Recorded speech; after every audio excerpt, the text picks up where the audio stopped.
nakapaalot ng regalo. Samantalang ang iba naman ay napapalot ng lungkot dahil sa mga problema. Batid kong alam mo na may mga pamilyang magbitiwang ng Pasko na walang pagkain sa mesa. May mga pamilya ring balisa kakahanap ng gamot sa miyembrong may sakit na inihinda. At may mga pamilya ring lumuluha dahil sa biglang pagkamatay ng kanilang mahal sa buhay. Kaya kung narinig mo to, hope you will awaken to realize how blessed you are.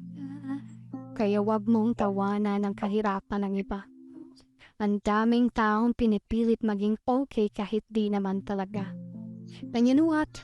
Your simple act of kindness will go a long way. So be kind. Doon ka magbigay sa mga taong tunay na nangangailangan. Huwag dyan sa mga taong may kaya naman. Dahil yan ang tunay na diwa ng Pasko. God bless everyone.